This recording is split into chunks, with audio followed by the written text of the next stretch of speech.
Hello guys! For today's video ay magluluto tayo ng ginataang hipon na may kalabasa at sitaw. So ito yung ating mga sangkap. Ayan, so may kakang gata tayo. Ayan, ito yung unang gata at ito naman yung pangalawang gata. So may kalabasa tayo, may sitaw at meron din tayong pork belly na inihanda kasi igigisa ko siya. Ayan, may hipon tayo, may sibuyas, maglalagay tayo ng sibuyas, luya, at ito yung ating panimpla, patis, or maglalagay tayo ng shrimp paste, yan, at maglalagay din tayo ng ground black pepper. So, depende na yan guys, kung ano yung sok sa panlasa ninyo, kung patis, or yung alamang, yung shrimp paste. Ayan. Okay guys, so maglalagay tayo ng cooking oil, at igigisa natin yung pork belly,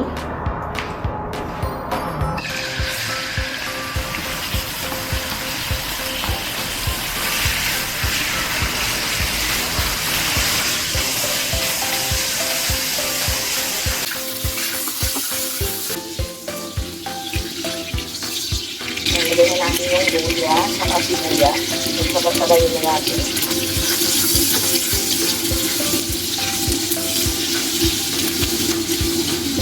Okay, so pwede na tayong maglagay ng shrimp paste. Ayan. Pwede nyo maglagay ng shrimp paste ay pwede yan. Pwede din kayo maglagay ng patis. So maglalagay tayo ng shrimp paste. Kunti lang.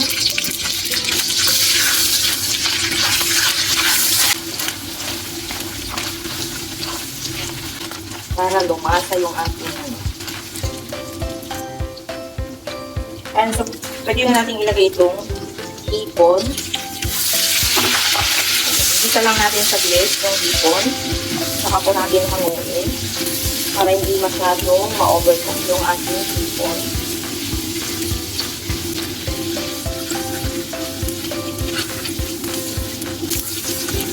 Ayan guys, hanguin nyo yung hipon para hindi ma-overcook. Ayan. So, tanggalin muna natin dito ang hipon. Ilalagay natin ito mamaya.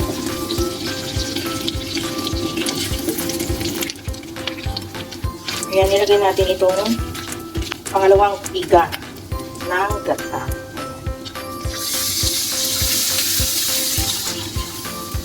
Ayan guys, so takpan muna natin. At yan, pag kumulo na, lagyan natin.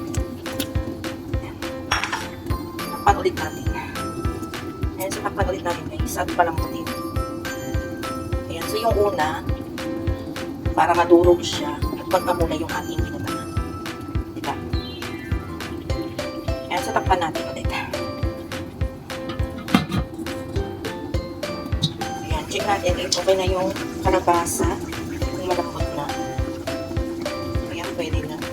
Malambot na. Mabilis lang kasi itong lumambot. Yan, so pwede na natin ilagay yung sitaw. Ipan na natin ng patis. Yan, lagay ko na yung lalagay na natin itong sitaw.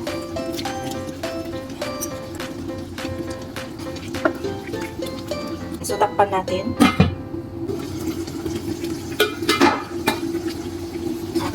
Ayan guys, pag kumulo na, pwede na natin ilagay yung kakang gata. Ayan. Lagyan natin yung kakang gata.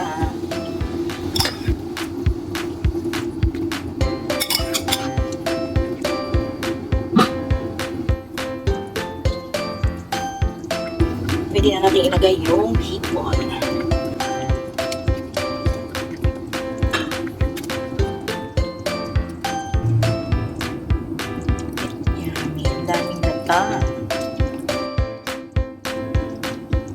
Dahil wala tayong siling haba, siling pula na maanghang ang ilalagay natin.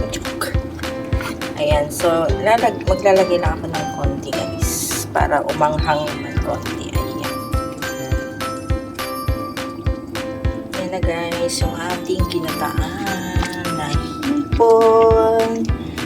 Sigurado to madami na naman tayong makakain. Ayan, yung ating ginataan na hipon.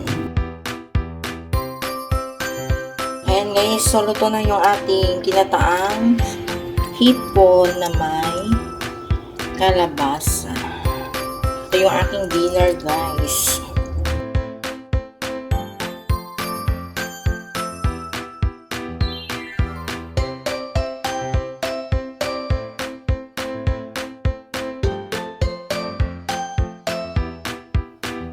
Ayan na guys.